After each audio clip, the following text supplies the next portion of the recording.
Hello everyone, DMFF here, and welcome back to Time Wizard Techs.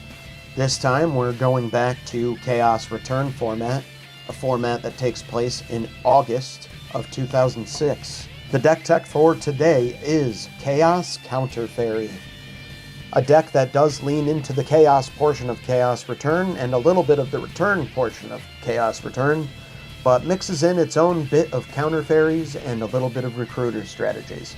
So let's get right into it. First, we'll go off one of the namesakes of the deck, and that is the Counter Fairy portion of the deck. We'll start with Voltanis the Agitator, which after one of your counter trap cards has been activated and has resolved, you could tribute all monsters you control, special summon this card, and if you do, destroy all cards your opponent controls up to the number of fairy type monsters you tributed. Can be a really good, devastating tempo swing. It has a 2800 attack itself, and you can win games with this if need be, and also put you in a pretty good position. Next of the counter fairies, we have Bountiful Artemis.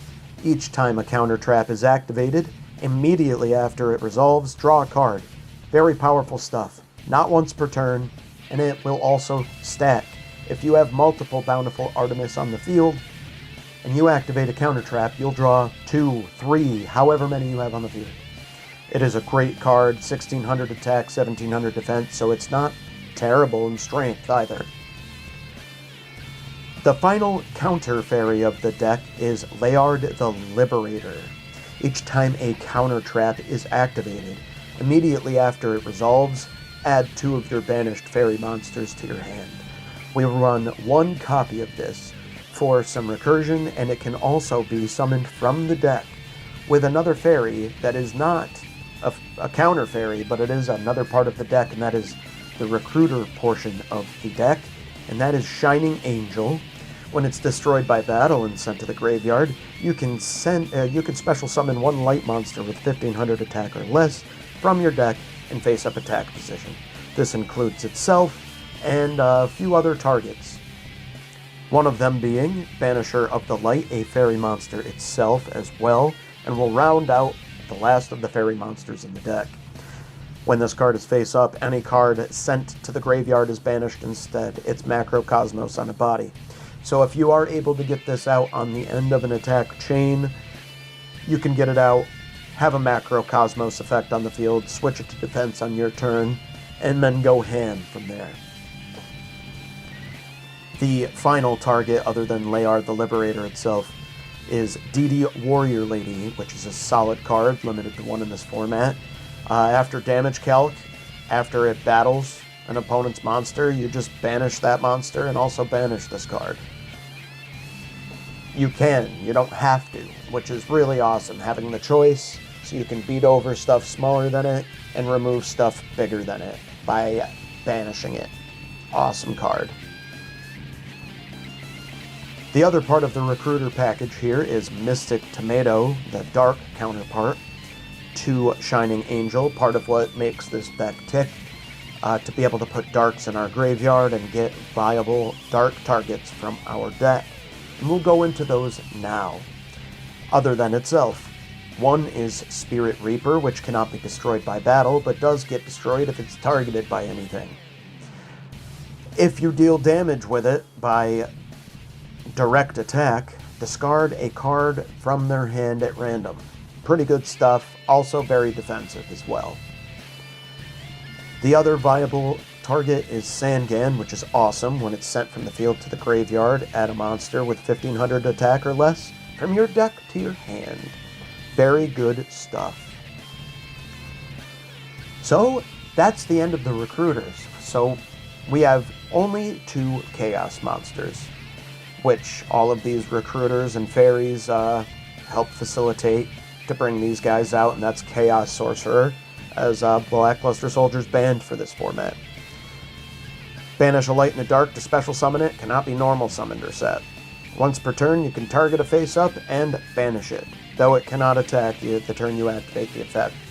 2300 special summonable monster is still valid and viable in this format, and banishing the lights and darks from our graveyard will actually also be very viable for this deck. So that's the Chaos portion, that's the Recruiter, that's the Counter Fairies. Now let's get into the tech monsters of the deck. First we have Tsukiyomi, which is limited to 1. When she's normaled, she Book of Moons any monster on the field. This can include herself. So if she gets flip summoned or flip face up, her effect will activate again. So she effectively is like a flip effect Book of Moon if you set her face down, or if you normal summon her. She's so good. But you can use this on our own flip monsters to get additional recursion, and we'll get into those flip monsters right now, actually, as they are the other portion of our tech cards. First is Night Assailant, which its flip effect is basically just Man-Eater Bug, blow up a monster. But when it's sent from the hand to the graveyard, target a flip effect monster in our graveyard and add it to our hand. We can't do the Night Assailant loop because it is limited to 1, but Night Assailant is good for recurring those good flip effect monsters that we do run. One of which being Mask of Darkness, which is limited to 1, which doesn't really make that much sense to me because most people that do run this card only run it at 1. Which its flip effect gets a trap card from your grave and adds it to your hand. Really good for this deck as we run lots of counter traps, and it can get any type of trap. And the final monster of the deck here, the flip effect monster, Magician of Faith, to get a spell in the graveyard. We are running 2 for the light monsters and the ability to get powerful spells that we are running that are mostly all limited cards back from our graveyard to our hand. Speaking of spells and traps, let's get right into those. We have 1 copy of Creature Swap. It is really good in this format, especially if you are using recruiters. You could swap your recruiter for one of your opponent's monsters, destroy your recruiter, deal damage to your opponent's life points, special summon a monster from your deck, from your Shining Angel or Mystic Tomato being destroyed by battle. So cool. 1 copy of Enemy Controller for its versatility to be able to defend or even facilitate OTKs. 1 copy of Graceful Charity, draw 3, discard 2, brought back for this format. Really powerful card, always run it. 1 copy of Mage Power, as a lot of the monsters in our deck are a little lacking. Mage Power is going to be really good as we are utilizing our back row a lot of the time within this deck, and it will pump the numbers where we need them to be, facilitates OTKs. 1 copy of Metamorphosis as a powerful engine to be able to go into any fusion monster based on level, and we'll get into those shortly. 1 copy of Mystical Space Typhoon as back row quick play spell, awesome card. 1 copy of Pot of Avarice to be able to recycle our graveyard, and then Pot of Greed. And 1 copy of United We Stand, as we will often have a decent-sized board of monsters. We can utilize some good numbers from United We Stand to pump things that otherwise would be smaller. Now, we will get into the trap cards of the deck, and first we will actually get into the normal traps. First, we have Mirror Force. When an opponent declares an attack, destroy all your opponent's attack position monsters. Still viable, still powerful, still a battle trap, but I do enjoy it for this format, as there are a lot of little attackers in this format. And then the other normal trap of this deck is Return from the Different Dimension, as we do utilize banishing monsters frequently with Chaos Sorcerer and even Banisher of Light. Pay half your life points, special summon as many of your banished monsters as possible. So we use this as basically an OTK endgame win condition. Now we'll get into the counter traps. First we have Divine Wrath. When a monster effect is activated, discard a card, negate the activation, destroy the monster. Good for many, many, many monsters in this format, and we do have some decent fodder to be able to throw into the graveyard. Next, we have 1 copy of Magic Jammer. Same idea, except negate a spell card. Negate attack may seem strange, but it is a counter trap. It is a battle counter trap. When an opponent's monster declares an attack, target the monster, negate the attack, end the battle phase.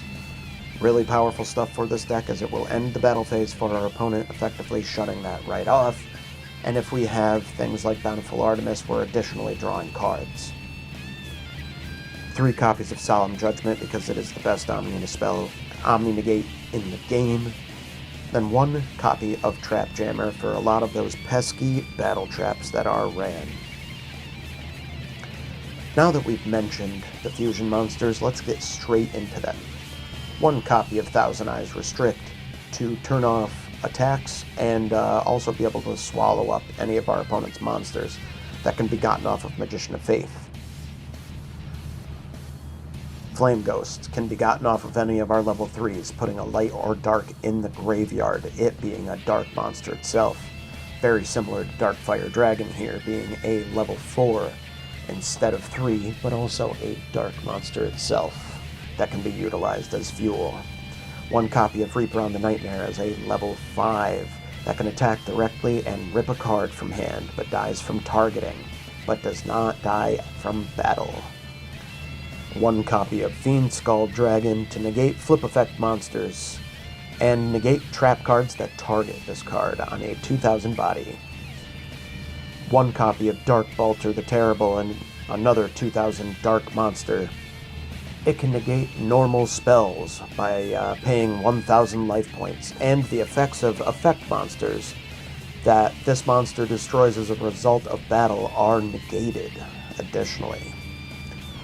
For level 6, we have 1 Ryu Senshi that is essentially a 7 Tools of the Bandit on a stick, pay 1000, negate a normal trap. Also, negate spell cards that target this card, so you can't equip them with anything.